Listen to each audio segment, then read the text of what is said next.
Today, something happened that I absolutely did not expect. Now, ladies and gentlemen, I'll try to explain. Trump gathered journalists in the Oval Office, and it wasn't a regular press conference. It was a conversation. Trump held a kind of unscheduled press conference, but that's not what's surprising. Usually at press conferences, he points at journalists himself, not just his chosen ones, but anyone, like you, and so on, and lets each one ask one question. Journalists rarely say they have a question and a follow-up, but this time it felt more like a conversation. One journalist asks, another continues, a third joins in.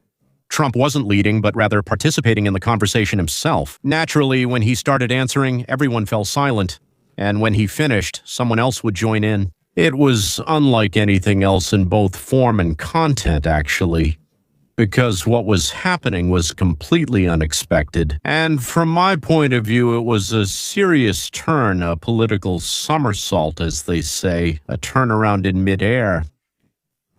I won't quote the questions, but I'll try to convey the essence of what Trump said in response. You know how it is, they ask Trump one thing, he starts answering, goes off on a tangent, comes back, and in the end, he actually says what he wanted to say, not at all what was being asked. He answers the question, but at the same time, he also throws in a lot of things he wants to include. In other words, you ask me what you want, and I answer with what I want. I was struck by the fact that Trump mentioned Iran several times. The conversation was mostly about Iran. But the regime has changed. The explanation is this. We killed everyone who was running Iran, then those who replaced them, and now, supposedly, it's the third layer, and these people are already different. It's easier with them, they're easier to talk to, and it's easier to reach an agreement with them. In essence, the system has changed. He emphasized this several times, and several times he said that this was not the goal. Second, he said that the military objectives are about 70, maybe 80% complete. Judging by what he said, there was only one task, for many years to come, to deprive Iran of the ability to produce nuclear weapons and medium and long-range missiles.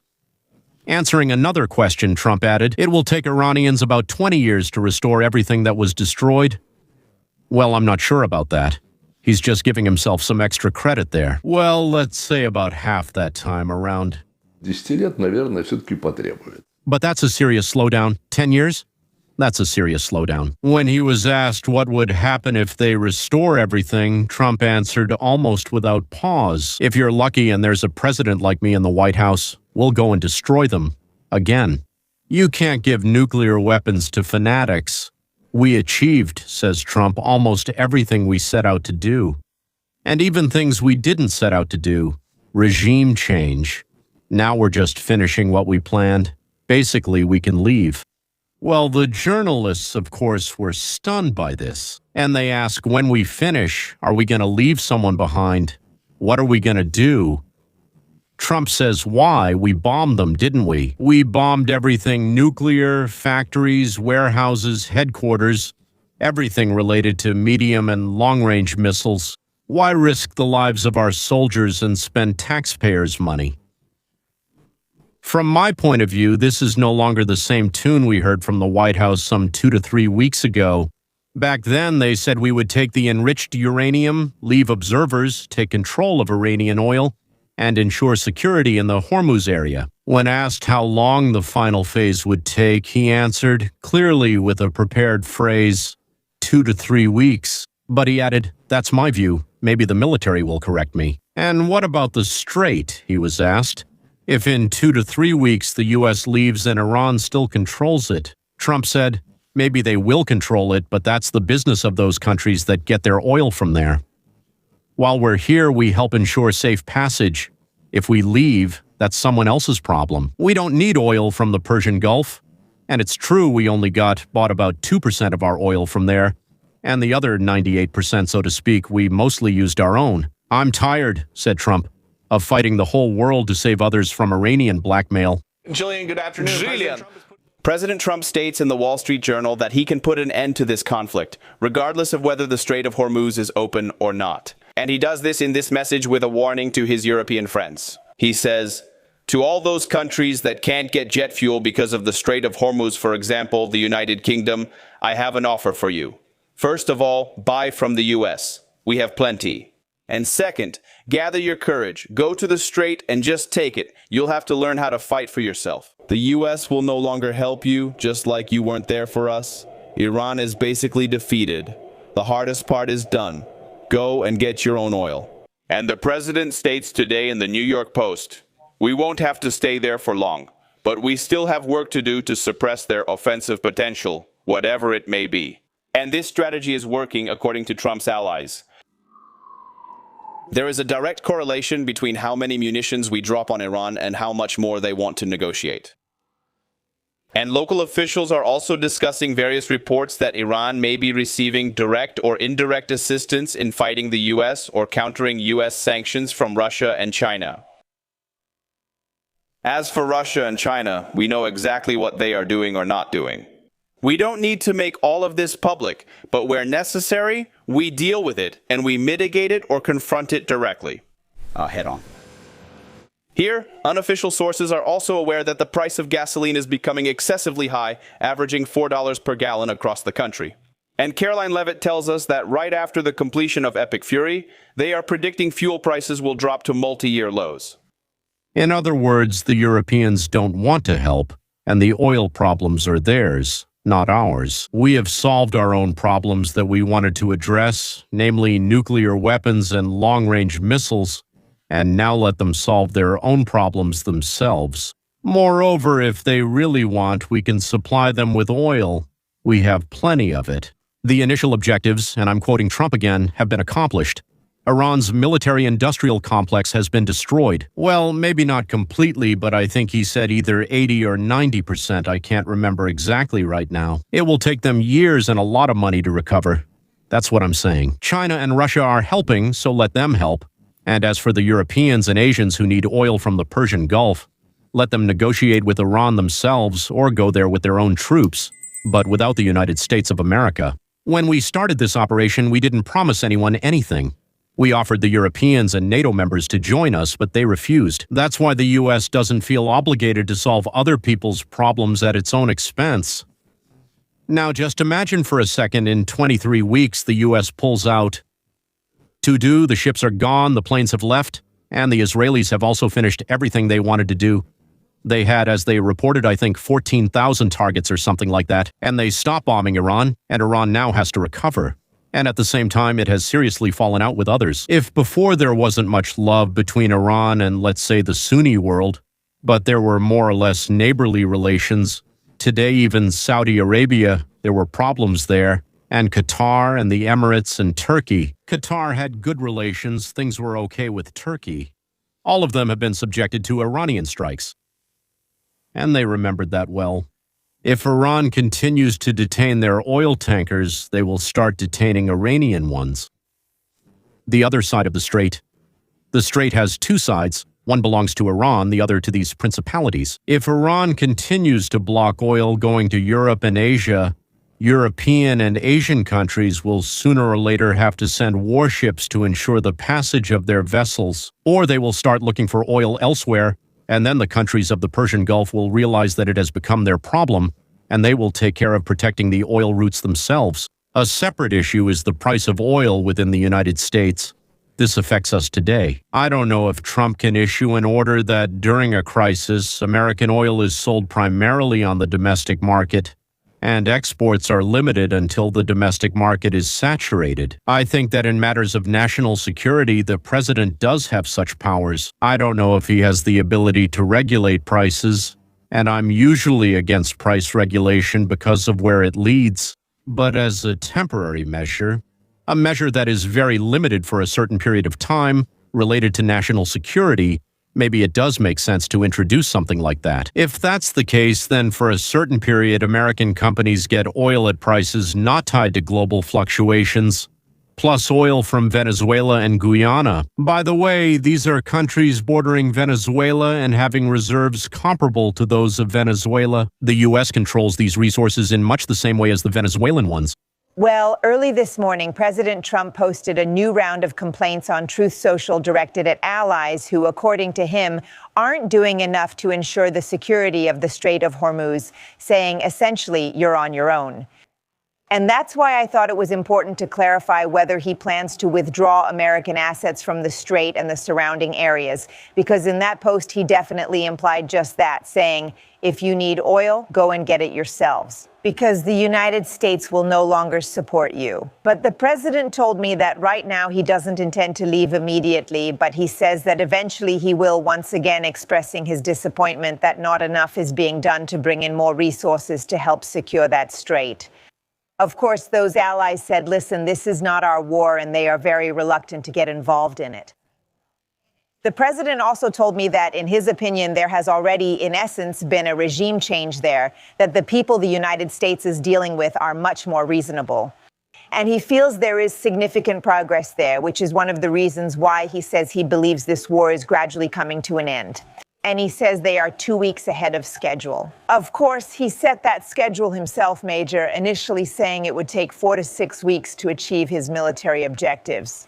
We're in the 5th week now, so the math doesn't quite add up.